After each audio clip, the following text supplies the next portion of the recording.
అశ్వ సంవత్సరంలో కైలాస యాత్ర Shri Gayatri tours and travels 8977349696. TDP పుట్టినప్పటి నుంచి ఆ పార్టీకి కంచుకోటగా నిలిచినటువంటి ప్రాంతాల్లో హిందూపురం ఒకటి.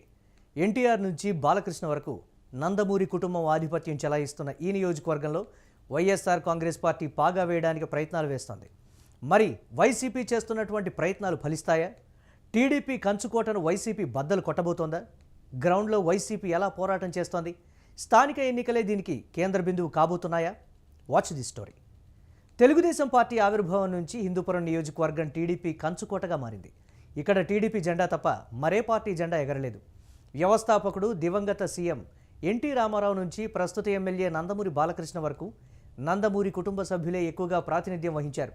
కొన్ని సందర్భాల్లో మాత్రమే పామిశెట్టి రంగనాయకులు, అబ్దుల్ గనీ, సిసి వెంకటరాయుడు వంటి ఇతర టీడీపీ నేతలు ఎమ్మెల్యేలుగా గెలిచారు. ఎన్టీఆర్ వేసినటువంటి బలమైన పునాది కారణంగా హిందూపురం ప్రజల మనసుల్లో టీడీపీ లోతుగా పాతుకుపోయింది. గతంలో కాంగ్రెస్ పార్టీ ఎన్ని ప్రయత్నాలు చేసినా హిందూపురంలో పాగా వేయలేకపోయింది. ఇప్పుడు వైసీపీ కూడా అదే దారిలో ప్రయత్నిస్తోంది.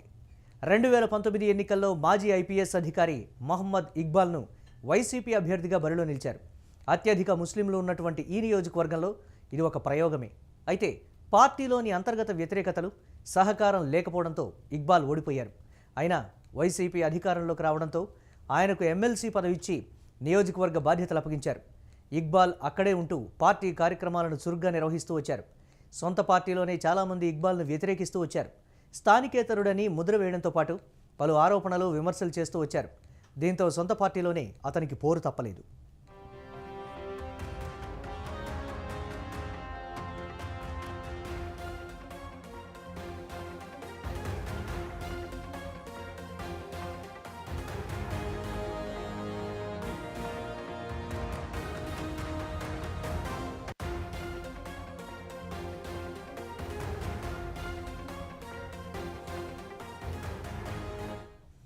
ఇలాంటి పరిస్థితుల్లో 2024 ఎన్నికల్లో వైఎస్ఆర్సీపీ కొత్త వ్యూహంతో ముందుకొచ్చింది. హిందూపురం కోడలు దీపికారెడ్డిని అభ్యర్థిగా ప్రకటించారు. ఈసారి ఎలాగైనా హిందూపురంలో పాగా వేయాలని వైసీపీ పార్టీ గట్టి ప్రయత్నం చేసింది. ఎంత ప్రచారం చేసినా, జగన్మోహన్ రెడ్డి అభివృద్ధి పనులు చూపినా రాష్ట్ర వ్యాప్త టీడీపీ ఉప్పెనలో దీపికారెడ్డి ఓడిపోయారు. అయినా ఆమె నిరాశ చెందలేదు. ప్రస్తుతం నియోజకవర్గ సమన్వయకర్తగా కొనసాగుతూ పార్టీ కార్యక్రమాలు చురుగ్గా నిర్వహిస్తున్నారు.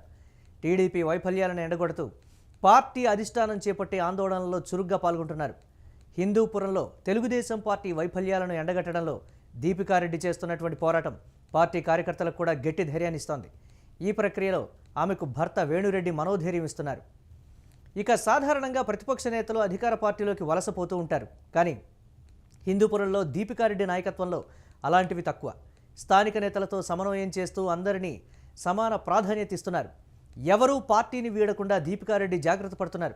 అయితే మున్సిపల్ చైర్మన్ గిరి చేజారిపోయిన ఇతర నాయకులందరూ కూడా ఆమె వెంటే ఉన్నారని చెప్పొచ్చు. అంతేకాదు, రాష్ట్ర పార్టీ ఇచ్చే ఆదేశాలను తూచా తప్పకుండా పాటిస్తూ పార్టీ కార్యక్రమాలకు వైసీపీ నాయకులు, కార్యకర్తలను వెంట తీసుకుని కదులుతోంది దీపికారెడ్డి. తమపై ఎన్ని కేసులు పెట్టినా భయపడే ప్రసక్తే లేదని కూటమి ప్రభుత్వానికి దీపికారెడ్డి ఏకంగా అల్టిమేటం జారీ చేసిన సందర్భాలు ఎన్నో ఉన్నాయి. అంతేకాక ఎమ్మెల్యే నందమూరి బాలకృష్ణపై దీపికారెడ్డి భర్త వేణురెడ్డి చేసినటువంటి వ్యాఖ్యలు హిందూపురం నియోజకవర్గ కేంద్రంలో ప్రకంపనలు పుట్టించింది. ఎక్కడి నుంచునో వచ్చే నాయకుడితో మనం పని చేయించుకోవాలా? ఒకసారి వైసీపీకి అవకాశం ఇవ్వండి అంటూ వేణురెడ్డి సంచలన వ్యాఖ్యలు చేశారు. ఈ వ్యాఖ్యలతో టీడీపీ శ్రేణులు భగ్గుమన్నారు. వైసీపీ కార్యాలయాన్ని ధ్వంసం చేశారు. పార్టీ కార్యాలయంపై తెగబడి విధ్వంసాన్ని సృష్టించారు. ఇక పార్టీ సైతం దీపికారెడ్డికి కొండంత అండగా నిలుస్తుందని చెప్తున్నారు పార్టీ నాయకులు, కార్యకర్తలు. ప్రధానంగా మాజీ మంత్రి పెద్దిరెడ్డి రామచంద్రారెడ్డి అండదండలు మెండుగా వారికి ఉన్నాయన్నటువంటి చర్చ కూడా ఉంది. ఇలా హిందూపురం నియోజకవర్గంలో స్థానిక సంస్థల ఎన్నికల్లోనే కాకుండా ఎలాంటి ఎన్నికలు వచ్చినా వైసీపీ బలమైన పోటీనిచ్చే విధంగా దీపికారెడ్డి పావులు కలుపుతున్నారు. పార్టీని పటిష్టం చేస్తూ అందరినీ కలుపుకొని ముందుకు సాగుతున్నారు.